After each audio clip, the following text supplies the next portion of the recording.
Hello guys! Good morning everyone! And happy New Year to all Team Sunflower! Ayan guys, magpapakilala muna ako. Ako pala si Head Officer Ate Joy. Naging bahagi pala ako ng Team Sunflower guys, year 2022. Second anniversary ng Team Sunflower nun. So, siyempre bago pa lang ako nun sa Team Sunflower, at saka siyempre medyo maselan yung sitwasyon natin nun dahil pandemic, kaya hindi ako nakapunta. So, napanood ko naman yung video nila nung anniversary ng Team Sunflower nung second. So, nakita ko sobrang saya nila, sobrang enjoy, kaya kahit tag-ulan nun, kaya nung sinabi ko sa sarili ko, sana makapunta ako ng third anniversary ng Team Sunflower. Kaya yun, sa nakapunta ako ng third anniversary ng Team Sunflower. Naku guys, yan, share ko lang yung naranasan ko nung third anniversary ng Team Sunflower.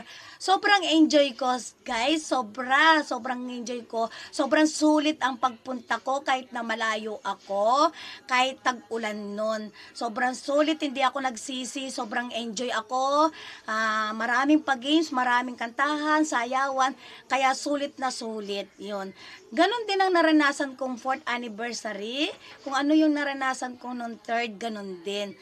Sobrang saya, yung samahan, hindi nawala, yung pagmamahal ng mga samahan natin, pangalawang pamilya sa Team Sunflower, ayan. Lalo na makilala mo talaga sobra-sobra ang kulitan sa tuwing anniversary ng Team Sunflower. Kaya sana sa 5th anniversary natin, ganun din ang samahan natin. Sobrang saya, sobrang enjoy. Ito lang ang masasabi ko sa Team Sunflower guys. Nung bago ako dito, hindi ako masyadong active nung guys. Pero nag-stay ako sa sa GC, nag-mute lang ako kasi nagtatrabaho ako noon. Kaya, syempre, wala pa ako masyadong kakilala o kaklose. So, nung, medyo nag-GC-GC na ako noon, yun, nagsali ako sa call, sa mga nagko-comment, hanggang dumami yung mga kaklose ko, madami ako nakilala sa team. Ang unang kaharian ko kasi is sa Piro talaga, guys.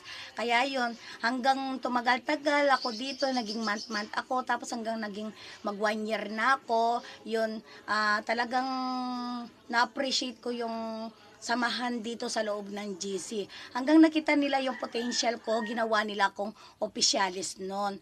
SF Police ata ako noon, o SF Police ako noon. Hanggang na-orient ako, yung sinabi nila, ganito ang isang magiging opisyalis. Yan, yun naman, binigyan ko naman potential ang GC, lalo na nung naging opisyalis ako, medyo active tayo. Kaya dapat kasi guys, siyempre meron na tayong dito sa loob ng GC pag naging opisyalis ka. Yung, siyempre kahit na option, kailangan natin maging active, lalo na kung opisyalis ka, kasi para makilala ka ng lubusan at makilala mo sila ng lubusan kung ano ang mga attitude nila sa loob ng GC. Kung totoo silang pamilya, kung totoo silang samahan sa team natin, 'di ba? Doon mo maranasan ang isang respeto, doon mo makita ang tunay na pagmamahal bilang pangalawang pamilya dito sa loob ng GC. Hanggang naging admin ako, tapos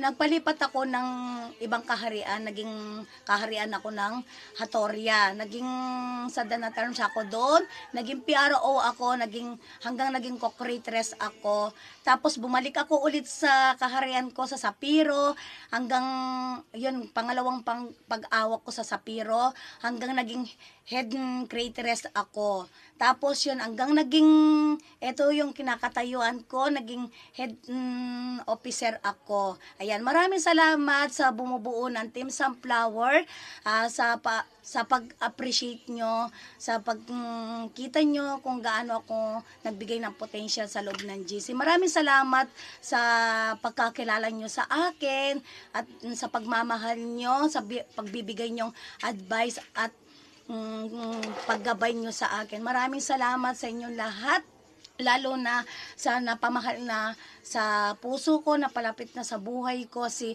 Compounder Mami Emmy, CEO Advisor Spokesperson Ma'am Catherine, ayan, sa mga kasama ko sa Sapiro, si Creatress Ate Annalisa, Co-Creatress Ate Daisy, PRO Ate Rowena, at sa anak-anakan kong admin Grace. Yan, maraming salamat sa pagmamahal nyo sa akin, lalo na nung nagka-problema kong itong ano na to, dun ko na-appreciate yung pagmamahal nyo sa akin.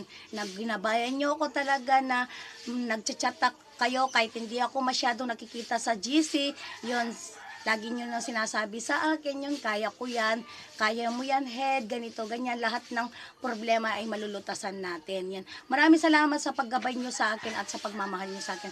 Maraming salamat. At sa mga bumubuo ng Team Sunflower, CEO Sangre Danaya, ayan, Founder Romax, Compounder Mami Emmy, CEO Advisor Spokesperson Ma'am Catherine, Head Admin Maris, Secretary, Acting Compounder May, maraming salamat sa inyong lahat guys, sa pagmamahal nyo sa akin, sobrang na-appreciate ko yon, at napamahal na din kayo sa akin, at sa totoo lang napamahal na din ang Team Sunflower sa akin, kaya hindi ko kaya mawala din yung team sa akin.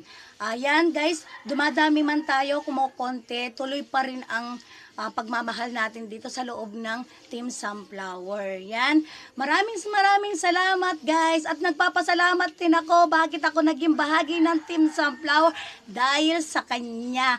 Maraming salamat sa iyo Kuya Denver. Yan. Dahil sa iyo nagpapasalamat akong marami. Dahil sa iyo naging Team Sunflower ako. Naging bahagi ako ng Team Sunflower dahil sa'yo.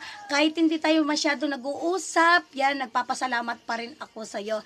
Nandito ka pa rin, nag-i-stay sa amin, sa mga kapamilya natin dito sa loob ng Team Sunflower. Maraming salamat Kuya Denver. Happy New Year to all Team Sunflower. I love you to all Team Sunflower. God bless to all. Team Sunflower, enjoy lang yung life natin. Maraming salamat Team Sunflower. I love you.